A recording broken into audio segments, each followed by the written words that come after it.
सबक मकतूबात गालिब। मकतूब निगार मिर्ज़ा असदुल्ला खां गालिब बनाम मीर महदी हुसैन मजरूह। न तुम मुजरिम न मैं गुनाहगार, तुम मजबूर मैं नाचार। लो अब कहानी सुनो मेरी सरगुज़श्त मेरी ज़बानी सुनो। नवाब मुस्तफ़ा खां बामियाद 7 बरस के कैद हो गए थे, सो उनकी तकसीर माफ़ हुई और उनको रिहाई मिली। से रिहाई का हुक्म आया। जहांगीर आबाद की ज़मींदारी दिल्ली के इमलाक के बाब में और पेंशन के बाब में हनूज़ कुछ हुक्म नहीं हुआ। नाचार वो रिहा होकर मीरठ ही में एक दोस्त के मकान में ठहरते हैं। तो सियाको सबाक लिखा जाएगा। ये ख़त मिर्ज़ा गालिब ने अपने प्यारे शागिर्द मीर महदी हुसैन मजरूह के नाम दिल्ली से पानीपत भेजा। इस तहरीर में मकतूब निगार ने अदम राब्ते का सबब मीरठ के सफ़र को करार दिया।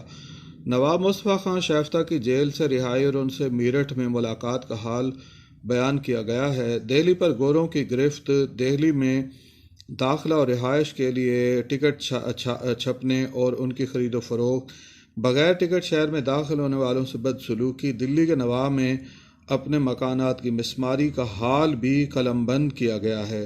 ये इबारत ख़त के आगाज़ से ली गई है। इबारत की तशरीह। इस इबारत तशरीह तलब इबारत में ज़बान उर्दू के सबसे बाकमाल गज़ल गो शायर मिर्ज़ा असदुल्ला खां गालिब बयान करते हैं कि वो मजरूह के खतूत का जवाब न दे सके क्योंकि वो दिल्ली के बजाय मीरठ में थे।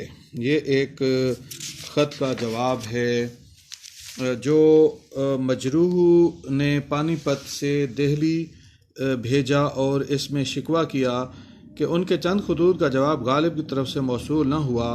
मिर्ज़ा साहब बज़रिया ख़त किताबत अदम राब्ते का जवाज़ पेश कर रहे हैं कि वो नवाब मुस्तफ़ा खां शाइफ्ता की रिहाई के बाद मीरठ गए थे। दिल्ली में मौजूद न होने की वजह से राब्ता कायम न रह सका और वरना गालिब की इस आखिरी उम्र में मकतूब नवीसी से जो वाबस्तगी थी उसे वो अपने अंदाज में यूँ बयान करते हैं। ख़त किसी का जब से आया है, मैं हूँ इस शुगल में, गाह पढ़ने को उठाया गाह पढ़ के रख दिया। न तुम मुजरिम न मैं गुनाहगार, तुम मजबूर मैं नाचार।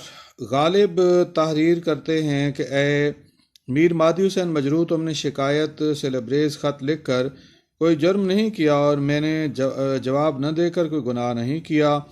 तू अपने दिल के हाथों मजबूर था और मैं अपने हालात के हाथों मजबूर रहा।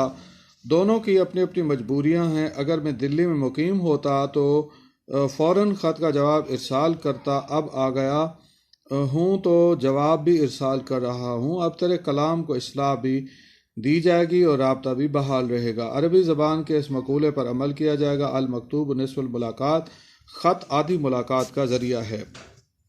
लो अब कहानी सुनो मेरी आप बीती मेरी ज़बानी सुनो। यहाँ रिवायती तौर पर सुनो की जगह पढ़ो होना चाहिए था, मगर गालिब की अपनी ही तर्ज अदा है। वो मकतूब निगारी में फासलों के कायल न थे। अपनी मजमा बाज़ात को जब दिल्ली के बाज़ारों से कट कर गोशा तन्हाई में महसूर पाया तो बज़रिया ख़त किताबत होगा। ख़त तो किताबत नहीं है, इसमें वाव गलत है। ख़त किताबत से एहसास से तन्हाई को ख़त्म करना चाहा। हम ये लिख चुके कि ज़बान अरबी के मुताबिक ख़त आधी मुलाकात है, मगर गालिब इसे पूरी मुलाकात का ज़रिया समझते और बनाते हैं।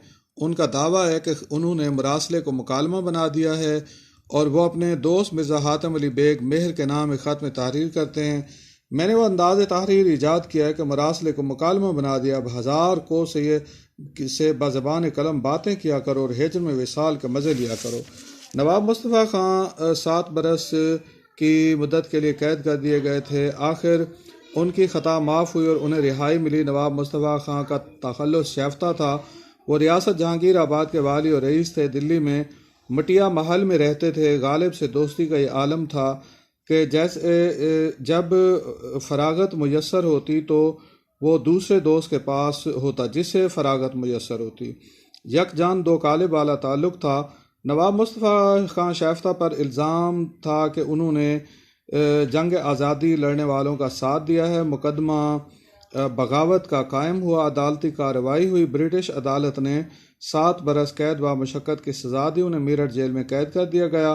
गालिब के ताल्लुकात उन उमरा से थे जो अंग्रेज़ के करीब थे। उन्होंने उन उमरा के ज़रिए से नवाब शाइफ्ता को रिहाई दिलवाई। इसी बात से मजरू को आगाह करें कि मैंने अपने दोस्त को रिहा कराने में कामयाब हुआ। पाबंद कफस यानी पिंजरे में कैद थे नवाब मुस्तफ़ा खां शैफ्ता की हालत ये होगी। बुलबुल को बागबां से न सयाद से गिला, किस्मत में कैद लिखी थी फसल बहार में।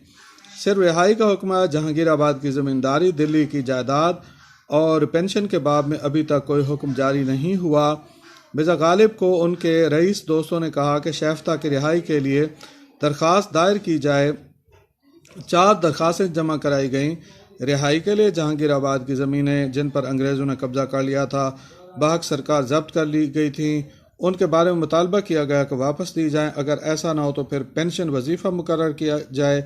ये भी अंग्रेज़ों का अंदाज़ था कि माजूल वालियान रियासत के वजीफ़े लगा देते थे जिसे पेंशन का नाम दिया जाता था। गालिब आगाह कर रहे हैं कि 4 दरख्वास्तों में से सिर्फ 1 मंजूर हुई है, बाकी कुछ इल्म नहीं।